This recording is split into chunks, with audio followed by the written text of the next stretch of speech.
ಆಕಾಶವಾಣಿ ಮಂಗಳೂರು.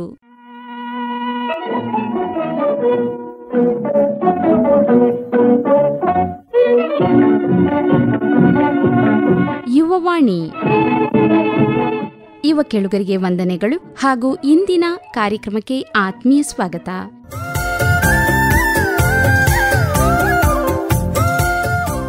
ಕೇಳುಗರೆ, ಇಂದಿನ ಕಾರ್ಯಕ್ರಮದಲ್ಲಿ ಕೇಳಿ 2 ಭಾಷಣಗಳು. ಇಂದು ಭಾರತೀಯ ವಾಯುಸೇನಾ ಪಡೆ ದಿನ. ಇದರ ಅಂಗವಾಗಿ ಶ್ರೀನಿಧಿ ನಾರಾಯಣ ಭಟ್ ಅವರಿಂದ ಭಾಷಣ, ಬಳಿಕ ಭೂಮಿಕಾ ಎನ್ ಕೊಡಮಗ್ಗಿ ಅವರಿಂದ ಗುರು ಶಿಷ್ಯರ ಸಂಬಂಧ ಈ ಕುರಿತು ಭಾಷಣ ಕೇಳುವಿರಿ. ತದನಂತರ ನಯನಗೌರಿ ಸೆರಾಜೆ ಅವರ ಧ್ವನಿಯಲ್ಲಿ ಭಾವಗೀತೆಯನ್ನ ಆಲಿಸುವಿರಿ.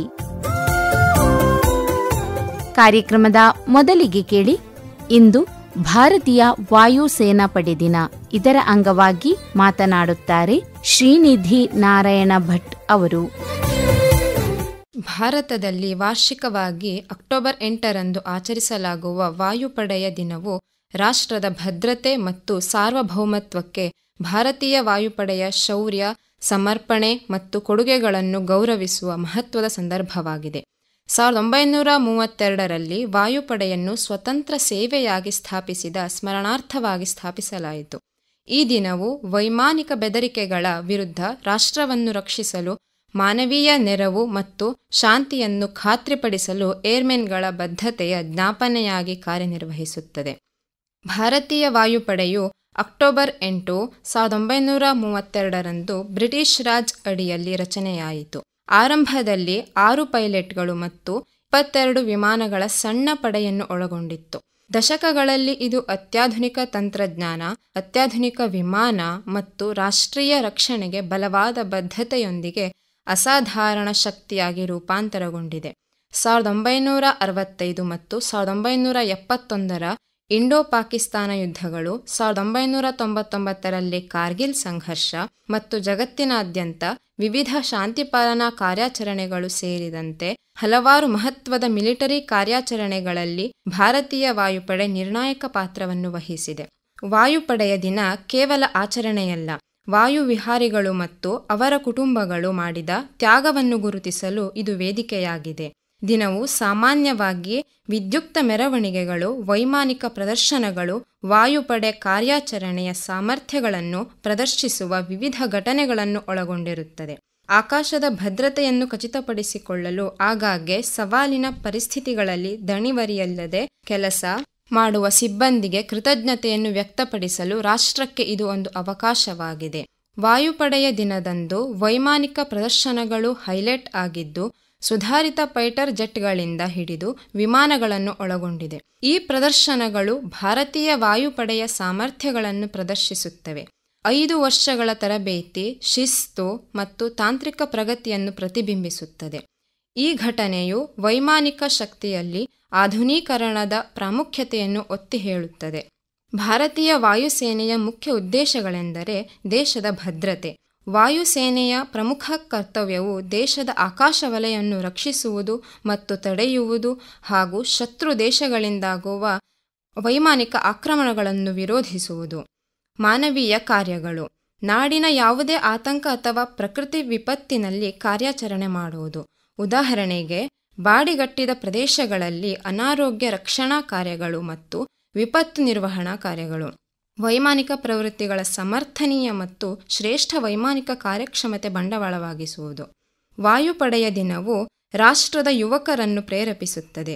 ಇದು ವಾಯುಪಡೆಯಲ್ಲಿ ಲಭ್ಯವಿರುವ ಅವಕಾಶಗಳನ್ನು ಎತ್ತಿ ತೋರಿಸುತ್ತದೆ. ವಾಯುಯಾನ ಮತ್ತು ರಕ್ಷಣೆಯಲ್ಲಿ ವೃತ್ತಿ ಜೀವನವನ್ನು ಪರಿಗಣಿಸಲು ಯುವ ವ್ಯಕ್ತಿಗಳನ್ನು ಪ್ರೋತ್ಸಾಹಿಸುತ್ತದೆ. ವಿವಿಧ ಔಟ್ರೀಚ್ ಕಾರ್ಯಕ್ರಮಗಳ ಮೂಲಕ ರಾಷ್ಟ್ರದ ಭದ್ರತೆ ಮತ್ತು ತಾಂತ್ರಿಕ ಪ್ರಗತಿಗೆ ಕೊಡುಗೆ ನೀಡಬಲ್ಲ ಪ್ರತಿಭಾವಂತ ವ್ಯಕ್ತಿಗಳನ್ನು ಆಕರ್ಷಿಸುವ ಗುರಿಯನ್ನು ಭಾರತೀಯ ವಾಯುಪಡೆ ಹೊಂದಿದೆ. ಅದರ ಸಾಧನೆಗಳ ಹೊರತಾಗಿಯೂ ವಾಯುಪಡೆ ಆಧುನೀಕರಣದ ಅಗತ್ಯತೆ ಮತ್ತು ಮಾನವರಹಿತ ವೈಮಾನಿಕ ವಾಹನಗಳು ಮತ್ತು ಸೈಬರ್ ಯುದ್ಧ ಸಾಮರ್ಥ್ಯಗಳಂತಹ ಹೊಸ ತಂತ್ರಜ್ಞಾನಗಳ ಏಕೀಕರಣ ಸೇರಿದಂತೆ ಹಲವಾರು ಸವಾಲುಗಳನ್ನು ಎದುರಿಸುತ್ತಿದೆ. ಭೌಗೋಳಿಕ ರಾಜಕೀಯ ಭೂದೃಶ್ಯಗಳು ವಿಕಸನಗೊಳ್ಳುತ್ತಿದ್ದಂತೆ ವಾಯುಪಡೆಯು ತನ್ನ ಕಾರ್ಯತಂತ್ರದ ಅಂಚನ್ನು ಕಾಪಾಡಿಕೊಳ್ಳಲು ಹೊಂದಿಕೊಳ್ಳಬೇಕು.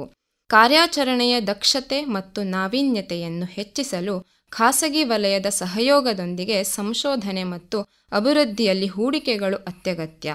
ವಾಯುಪಡೆಯ ಸಾಧನೆಗಳು ಮತ್ತು ಸಾಮರ್ಥ್ಯಗಳನ್ನು ಎತ್ತಿ ತೋರಿಸುವ ಮೆರವಣಿಗೆಗಳು, ಏರ್ ಶೋಗಳು ಮತ್ತು ಸಮಾರಂಭಗಳು ಸೇರಿದಂತೆ ವಿವಿಧ ಕಾರ್ಯಕ್ರಮಗಳೊಂದಿಗೆ ವಾಯುಪಡೆ ದಿನವನ್ನು ಆಚರಿಸಲಾಗುತ್ತದೆ. ಭಾರತದಲ್ಲಿ ಈ ದಿನವು ಏರ್ಫೋರ್ಸ್ ಸ್ಟೇಷನ್ಗಳಲ್ಲಿ ಭವ್ಯವಾದ ಮೆರವಣಿಗೆಯನ್ನು ಒಳಗೊಂಡಿರುತ್ತದೆ. ಅಲ್ಲಿ ವಿಮಾನಗಳು ಹಿಂದೆ ಹಾರುತ್ತವೆ ಮತ್ತು ವಾಯುಪಡೆಯ ಸಿಬ್ಬಂದಿಯ ಸಾಧನೆಗಳನ್ನು ಗುರುತಿಸಲಾಗುತ್ತದೆ. ಸಮಾರಂಭಗಳು ಸಾಮಾನ್ಯವಾಗಿ ಶೌರ್ಯ ಮತ್ತು ವಿಶಿಷ್ಟ ಸೇವೆಗಾಗಿ ಪ್ರಶಸ್ತಿ ಪ್ರಸ್ತುತಿಗಳನ್ನು ಒಳಗೊಂಡಿರುತ್ತವೆ. ಧೈರ್ಯ ಮತ್ತು ಸಮರ್ಪಣೆಯ ಮೌಲ್ಯಗಳನ್ನು ಬಲಪಡಿಸುತ್ತವೆ. ಶಾಲೆಗಳು ಮತ್ತು ಶಿಕ್ಷಣ ಸಂಸ್ಥೆಗಳು ಸಹ ಆಚರಣೆಗಳಲ್ಲಿ ಭಾಗವಹಿಸುತ್ತವೆ. ವಾಯುಪಡೆಯ ಕೊಡುಗೆಗಳ ಬಗ್ಗೆ ಜಾಗೃತಿ ಮೂಡಿಸಲು ಚರ್ಚೆಗಳು ಮತ್ತು ಕಾರ್ಯಕ್ರಮಗಳನ್ನು ಆಯೋಜಿಸುತ್ತವೆ. ಯುವ ಪೀಳಿಗೆಗಳಲ್ಲಿ ಸಶಸ್ತ್ರ ಪಡೆಗಳ ಬಗ್ಗೆ ಗೌರವ ಮತ್ತು ಮೆಚ್ಚುಗೆಯನ್ನು ಬೆಳೆಸುವಲ್ಲಿ ಈ ಶೈಕ್ಷಣಿಕ ಪ್ರಭಾವವು ಅತ್ಯಗತ್ಯವಾಗಿದೆ. ವಾಯುಪಡೆಯಲ್ಲಿ ಮಹಿಳೆಯರ ಪಾತ್ರವು ಗಮನಾರ್ಹವಾಗಿ ವಿಸ್ತರಿಸಿದೆ. ಇಂದು ಮಹಿಳೆಯರು ಪೈಲಟ್ಗಳಾಗಿ, ಎಂಜಿನಿಯರ್ಗಳಾಗಿ ಮತ್ತು ನೆಲದ ಸಿಬ್ಬಂದಿ ಸೇರಿದಂತೆ ವಿವಿಧ ಸಾಮರ್ಥ್ಯಗಳಲ್ಲಿ ಸೇವೆ ಸಲ್ಲಿಸುತ್ತಿದ್ದಾರೆ. ಅವರ ಕೊಡುಗೆಗಳು ಕಾರ್ಯಾಚರಣೆಯ ಪರಿಣಾಮಕಾರಿತ್ವಕ್ಕೆ ಪ್ರಮುಖವಾದುದು ಮಾತ್ರವಲ್ಲದೆ ಭವಿಷ್ಯದ ಪೀಳಿಗೆಗೆ ಸ್ಫೂರ್ತಿ ನೀಡುತ್ತದೆ. ಏರ್ಫೋರ್ಸ್ ಡೇ ಅನ್ನು ಆಚರಿಸುವುದು ಸ್ಟೀರಿಯೋಟೈಪ್ಗಳನ್ನು ಸವಾಲು ಮಾಡುವ ಮತ್ತು ಮಿಲಿಟರಿಯೊಳಗೆ ಲಿಂಗ ಸಮಾನತೆಯನ್ನು ಉತ್ತೇಜಿಸುವ ಈ ಟ್ರೈಲ್ ಬ್ಲೇಸರ್ಗಳನ್ನು ಗುರುತಿಸುವುದನ್ನು ಒಳಗೊಂಡಿರುತ್ತದೆ. ವಾಯುಪಡೆಯು ಗಮನಾರ್ಹ ಪ್ರಗತಿಯನ್ನು ಸಾಧಿಸಿದ್ದರೂ ಬಜೆಟ್ ನಿರ್ಬಂಧಗಳು, ವಿರೋಧಿಗಳ ತಾಂತ್ರಿಕ ಪ್ರಗತಿಗಳು ಮತ್ತು ನಿರಂತರ ತರಬೇತಿ ಮತ್ತು ಕೌಶಲ್ಯ ಅಭಿವೃದ್ಧಿಯ ಅಗತ್ಯತೆ ಸೇರಿದಂತೆ ಹಲವಾರು ಸವಾಲುಗಳನ್ನು ಎದುರಿಸುತ್ತಿದೆ. ವಿಕಸನಗೊಳ್ಳುತ್ತಿರುವ ಬೆದರಿಕೆಗಳ ಮುಖಾಂತರ ಕಾರ್ಯಾಚರಣೆಯ ಸಿದ್ಧತೆಯನ್ನು ನಿರ್ವಹಿಸುವುದು ನಿರ್ಣಾಯಕವಾಗಿದೆ. ಇದಲ್ಲದೆ ಸಿಬ್ಬಂದಿಗೆ ಮಾನಸಿಕ ಆರೋಗ್ಯ ಮತ್ತು ಕೆಲಸ ಜೀವನದ ಸಮತೋಲನದಂತಹ ಸಮಸ್ಯೆಗಳು ಗಮನ ಸೆಳೆಯುತ್ತಿವೆ. ಇದು ಪಡೆಗಳಲ್ಲಿನ ಸಮಗ್ರ ಬೆಂಬಲ ವ್ಯವಸ್ಥೆಗಳ ಅಗತ್ಯವನ್ನು ಎತ್ತಿ ತೋರಿಸುತ್ತದೆ. ಭಾರತದ ವಾಯುಪಡೆಯ ಕರ್ತವ್ಯಗಳೆಂದರೆ ವಿಶ್ವದ 4ನೇ ದೊಡ್ಡ ವಾಯುದಳ ಎಂಬ ಹೆಗ್ಗಳಿಕೆಯನ್ನು ಹೊಂದಿರುವ ವಾಯುಪಡೆಯು ದೇಶದ ವಾಯು ಪ್ರದೇಶವನ್ನು ಸಂರಕ್ಷಿಸುವುದು, ಯುದ್ಧ ಸಂಘರ್ಷಗಳು ನಡೆದಂತಹ ಸಂದರ್ಭದಲ್ಲಿ ವಾಯುದಾಳಿ ನಡೆಸುವ ಮೂಲಕ ದೇಶವನ್ನು ರಕ್ಷಿಸುವುದು, ಪ್ರಾಕೃತಿಕ ವಿಕೋಪ ಸಂಭವಿಸಿದಾಗ ನೆರವು ನೀಡುವುದು, ಹೀಗೆ ನಾನಾ ರೀತಿಯ ಕರ್ತವ್ಯಗಳನ್ನು ನಿಭಾಯಿಸುವುದು ಅದರ ಜವಾಬ್ದಾರಿಯಾಗಿದೆ. ಭಾರತೀಯ ವಾಯುಸೇನೆಯ ಮೊದಲ 5 ಪೈಲಟ್ಗಳು ಹೇಸಿ ಸಕಾರ್, ಸುಬ್ರತೋ ಮುಖರ್ಜಿ, ಭೂಪೇಂದ್ರ ಸಿಂಗ್, ಎಬಿ ಧವನ್ ಮತ್ತು ಅಮರ್ಜಿತ್ ಸಿಂಗ್ 1933ರಲ್ಲಿ ವಾಯುಪಡೆಗೆ ಸೇರಿದ ಈ 5ರಲ್ಲಿ ಭೂಪೇಂದ್ರ ಸಿಂಗ್ ಮತ್ತು ಅಮರ್ಜಿತ್ ವಿಮಾನ ಅಪಘಾತಗಳಲ್ಲಿ ಮೃತರಾದರು. ಸರ್ಕಾರ್ 1 ವರ್ಷದೊಳಗೆ ವಾಯುಸೇನೆಯನ್ನು ಬಿಟ್ಟರು. ಭಾರತ ವಿಭಜನೆಯ ನಂತರ ಪಾಕಿಸ್ತಾನವನ್ನು ಸೇರುವುದಾಗಿ ನಿರ್ಧರಿಸಿದರು. ಸುಬ್ರತೋ ಮುಖರ್ಜಿ ಮುಂದೆ ಭಾರತೀಯ ಸೇನೆಯ ಮೊದಲ ಮುಖ್ಯಸ್ಥರಾಗಿದ್ದರು. 2ನೇ ಮಹಾಯುದ್ಧದ ಮೊದಲು ಇನ್ನಷ್ಟು ವಿಮಾನಗಳು ಮತ್ತು ಪೈಲಟ್ಗಳು ವಾಯುಸೇನೆಯನ್ನು ಸೇರಿದರು. ವೈಮಾನಿಕ ಶಕ್ತಿಯ ಭವಿಷ್ಯವು ನಾವೀನ್ಯತೆ ಮತ್ತು ಹೊಂದಾಣಿಕೆಯಲ್ಲಿದೆ. ಕೃತಕ ಬುದ್ಧಿ ಮತ್ತೆ ಮಾನವರಹಿತ ವೈಮಾನಿಕ ವಾಹನಗಳು ಮತ್ತು ಬಾಹ್ಯಾಕಾಶ ತಂತ್ರಜ್ಞಾನದಲ್ಲಿನ ಪ್ರಗತಿಯೊಂದಿಗೆ ಉದಯೋನ್ಮುಖ ಬೆದರಿಕೆಗಳನ್ನು ಎದುರಿಸಲು ವಾಯುಪಡೆಗಳು ನಿರಂತರವಾಗಿ ವಿಕಸನಗೊಳ್ಳಬೇಕು. ಜಂಟಿ ಕಾರ್ಯಾಚರಣೆಗಳು ಮತ್ತು ಗುಪ್ತಚರ ಹಂಚಿಕೆಗಾಗಿ ಮಿತ್ರ ರಾಷ್ಟ್ರಗಳೊಂದಿಗೆ ಸಹಯೋಗವು ಹೆಚ್ಚು ಪ್ರಾಮುಖ್ಯತೆಯನ್ನು ಪಡೆಯುತ್ತಿದೆ. ಜಾಗತಿಕ ಡೈನಾಮಿಕ್ಸ್ ಬದಲಾವಣೆಯಂತೆ ವಾಯುಪಡೆಗಳ ಪಾತ್ರವು ವಿಸ್ತರಿಸುತ್ತದೆ. ತರಬೇತಿ ಮತ್ತು ಸಂಪನ್ಮೂಲ ನಿರ್ವಹಣೆಗೆ ಪೂರ್ವಭಾವಿ ವಿಧಾನವನ್ನು ಒತ್ತಾಯಿಸುತ್ತದೆ. ವಾಯುಪಡೆಯ ದಿನವು ವಾಯುಪಡೆಯ ಸಿಬ್ಬಂದಿ ಮಾಡಿದ ತ್ಯಾಗ ಮತ್ತು ರಾಷ್ಟ್ರೀಯ ಜಾಗತಿಕ ಭದ್ರತೆಯಲ್ಲಿ ಅವರು ವಹಿಸುವ ನಿರ್ಣಾಯಕ ಪಾತ್ರವನ್ನು ಕಟುವಾದ ಜ್ಞಾಪನೆಯಾಗಿ ಕಾರ್ಯನಿರ್ವಹಿಸುತ್ತದೆ. ನಾವು ಅವರ ಶೌರ್ಯ ಮತ್ತು ಸಮರ್ಪಣೆಯನ್ನು ಗೌರವಿಸಿದಂತೆ ಅವರು ಎದುರಿಸುತ್ತಿರುವ ಸವಾಲುಗಳನ್ನು ಗುರುತಿಸುವುದು ಮತ್ತು ಅವರ ನಿರಂತರ ಅಭಿವೃದ್ಧಿಯನ್ನು ಬೆಂಬಲಿಸುವುದು ಅತ್ಯಗತ್ಯ. ಈ ದಿನವನ್ನು ಆಚರಿಸುವುದು ರಾಷ್ಟ್ರೀಯ ಹೆಮ್ಮೆಯನ್ನು ಬಲಪಡಿಸುತ್ತದೆ. ಆದರೆ ವಿಶ್ವದಾದ್ಯಂತ ಶಾಂತಿ ಮತ್ತು ಭದ್ರತೆಗೆ ವಾಯುಪಡೆಯ ಕೊಡುಗೆಗಳಿಗೆ ಆಳವಾದ ಮೆಚ್ಚುಗೆಯನ್ನು ನೀಡುತ್ತದೆ. ವಾಯುಪಡೆಯಲ್ಲಿ ಸೇವೆ ಸಲ್ಲಿಸುವವರ ಪರಂಪರೆಯು ಭವಿಷ್ಯದ ಪೀಳಿಗೆಗೆ ಧೈರ್ಯ, ಸಮಗ್ರತೆ ಮತ್ತು ಸೇವೆಯ ಮೌಲ್ಯಗಳನ್ನು ಎತ್ತಿ ಹಿಡಿಯಲು ಪ್ರೇರೇಪಿಸುತ್ತದೆ. ಈ ದಿನದಂದು ಭಾರತೀಯ ವಾಯುಪಡೆಯ ಅಚಲವಾದ ಮನೋಭಾವವನ್ನು ಬೆಂಬಲಿಸುವ ಮತ್ತು ಪ್ರಶಂಸಿಸುವ ನಮ್ಮ ಬದ್ಧತೆಯನ್ನು ನಾವು ಪುನರುಚ್ಚರಿಸುತ್ತೇವೆ. ಅದು ನಮ್ಮ ರಾಷ್ಟ್ರಕ್ಕೆ ಶಕ್ತಿಯ ಆಧಾರ ಸ್ತಂಭವಾಗಿ ಉಳಿದಿದೆ ಎಂದು ಹೇಳಬಹುದು. ಇದುವರೆಗೆ ಇಂದು ಭಾರತೀಯ ವಾಯುಸೇನಾ ಪಡೆ ದಿನ, ಇದರ ಅಂಗವಾಗಿ ಮಾತನಾಡಿದವರು ಶ್ರೀನಿಧಿ ನಾರಾಯಣ ಭಟ್ ಅವರು. ಮುಂದೆ ಕೇಳಿ ಎನ್.ಎಸ್. ಲಕ್ಷ್ಮೀನಾರಾಯಣ ಭಟ್ ಅವರ ರಚನೆಯನ್ನ ಹಾಡಿದ್ದಾರೆ ನಯನಗೌರಿ ಸೆರಾಜೆ ಅವರು. ಅಮ್ಮ ನಿನ್ನ ತಾಯಿ ಎಂದು ಕರೆಯಲು. ಹೆಮ್ಮೆ ನನಗೆ ಅಮ್ಮ ನಿನ್ನ ತಾಯಿ ಎಂದು ಕರೆಯಲು, ಹೆಮ್ಮೆ ನನಗೆ ಅಮ್ಮ ನಿನ್ನ ತಾಯಿ ಎಂದು ಕರೆಯಲು, ಕಂದನೆಂಬ ನಿನ್ನ ಪ್ರೀತಿ ಸವಿಯು ಜೇನಿಗಿಂತಲೂ,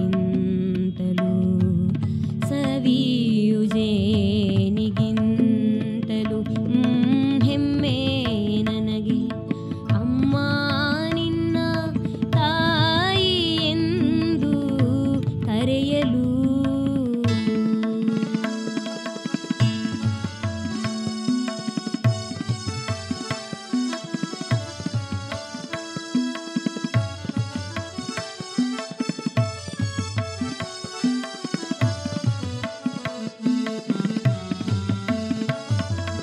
ಏನು ತಾನೇ ಇತ್ತರು ನಿನಗೂ ಸಿರಿವಂತರು, ಏನು ತಾನೇ ಇತ್ತರು ನಿನಗೂ ಸಿರಿವಂತರು, ಬಲ್ಲೆ ನಾನು ಅವರೆಷ್ಟೋ ಇದಕ್ಕೂ ಧೀಮಂತರು, ಏನು ತಾನೇ ಇತ್ತರು ನಿನಗೂ ಸಿರಿವಂತರು, ಬಲ್ಲೆ ನಾನು ಇರುವರೆಷ್ಟೋ ನಿನಗೂ ಧೀಮಂತರು, ಬಾಳಿದಂಥ ಗರಿಮೆಯಲ್ಲಿ ಯಾರು ಸಮಕ್ಕೆ ಬರುವರು,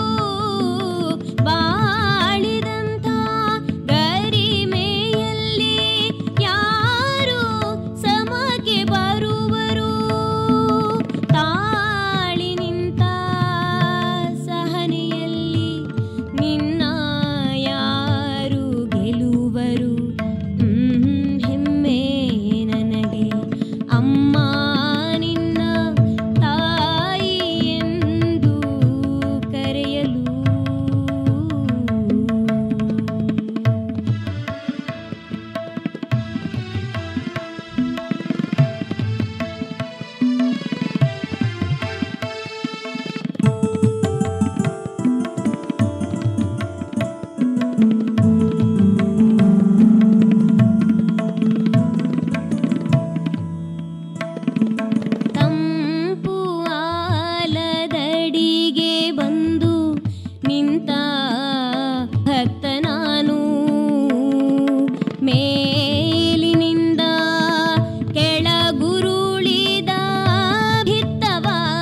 ಇದುವರೆಗೆ ಎನ್ಎಸ್ ಲಕ್ಷ್ಮೀನಾರಾಯಣ ಭಟ್ ಅವರ ರಚನೆಯನ್ನ ಹಾಡಿದವರು ನಯನಗೌರಿ ಸೆರಾಜೆ ಅವರು. ಕಾರ್ಯಕ್ರಮದ ಕೊನೆಯದಾಗಿ ಕೇಳಿ ಭೂಮಿಕಾ ಎನ್ ಕೊಡಮಗ್ಗಿ ಅವರಿಂದ ಭಾಷಣ. ವಿಷಯ ಗುರು ಶಿಷ್ಯರ ಸಂಬಂಧ.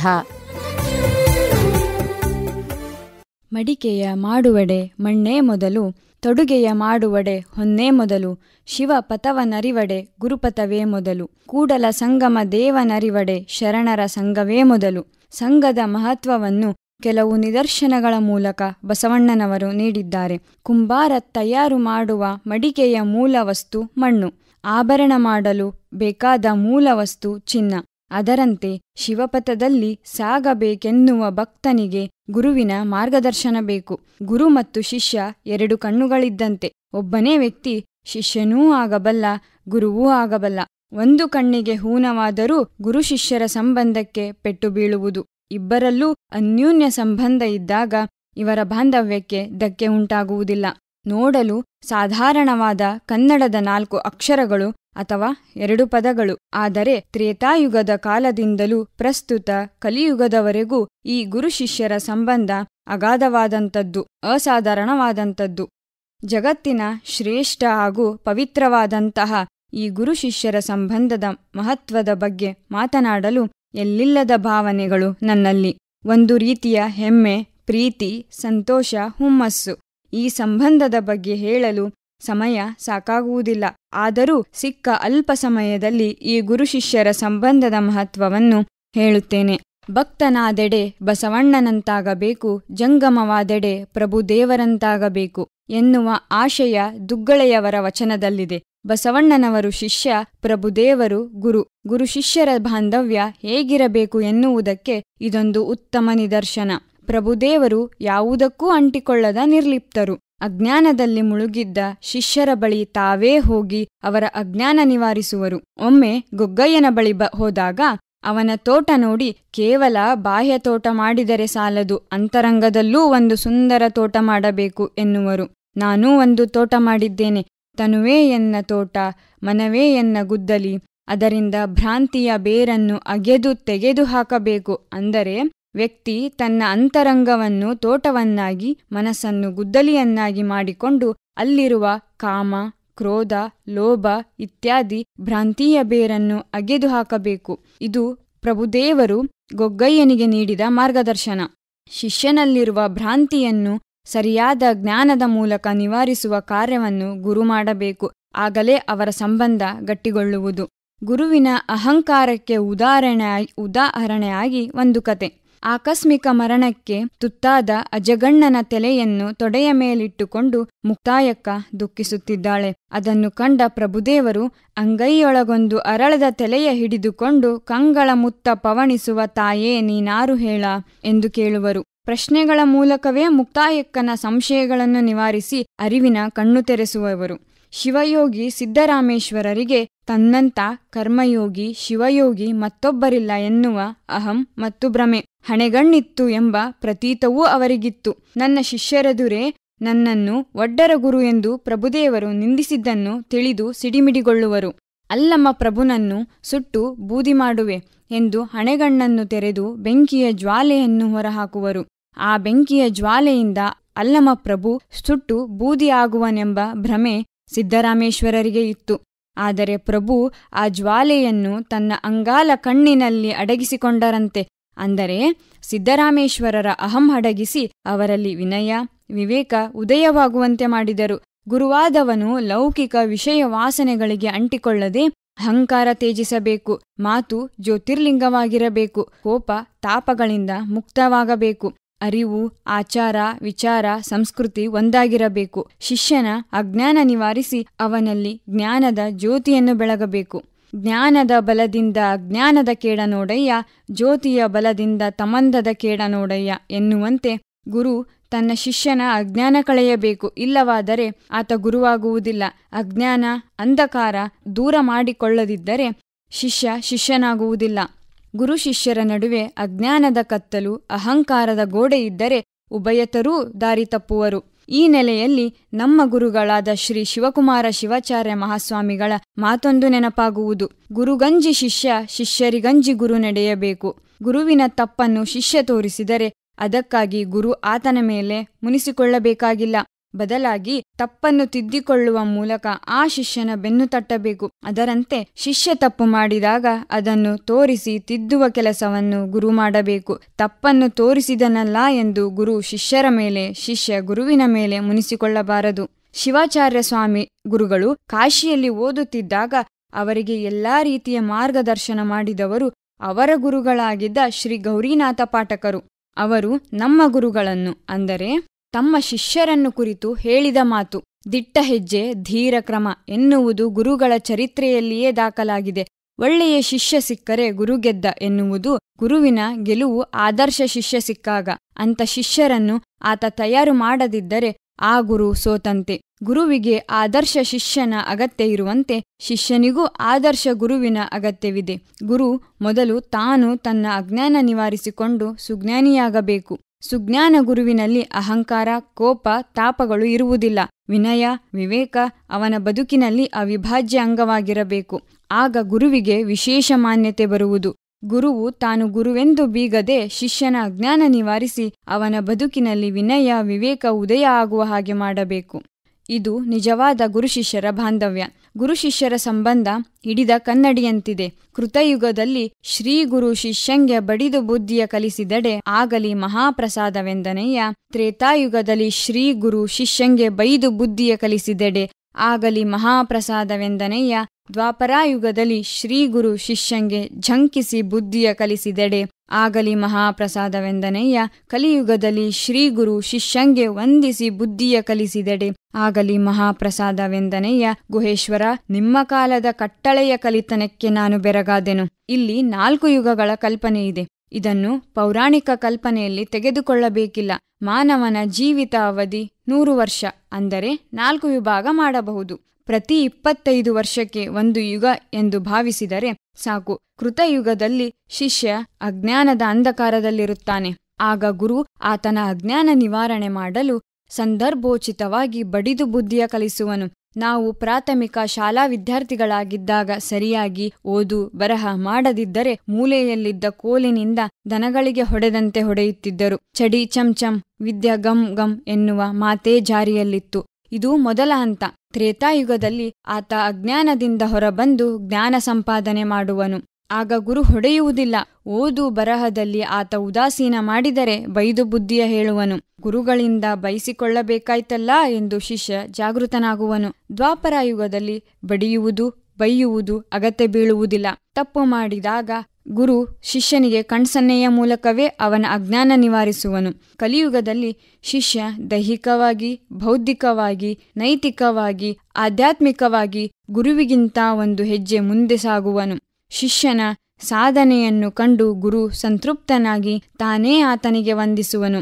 ನನ್ನ ಶಿಷ್ಯ ನನಗಿಂತ ಅದ್ಭುತ ಸಾಧನೆ ಮಾಡಿದನಲ್ಲ ಎಂದು ಅವನನ್ನು ಕೇವಲ ಶಿಷ್ಯನನ್ನಾಗಿ ಪರಿಗಣಿಸದೆ ಗುರುವೆಂದು ಗೌರವಿಸುವನು. ಇದು ಗುರು ಶಿಷ್ಯರಲ್ಲಿ ಆಗಬೇಕಾದ ಪರಿವರ್ತನೆ. ಇವತ್ತು ಗುರು ಶಿಷ್ಯರ ಸಂಬಂಧ ಆಧುನೀಕರಣಗೊಂಡಂತೆ ವ್ಯಾವಹಾರಿಕವಾಗಿ ಬಿಟ್ಟಿದೆ. ಶೈಕ್ಷಣಿಕ, ಧಾರ್ಮಿಕ, ನೈತಿಕ, ಆಧ್ಯಾತ್ಮಿಕ ಸಂಬಂಧ ಉಳಿದುಕೊಂಡಿಲ್ಲ.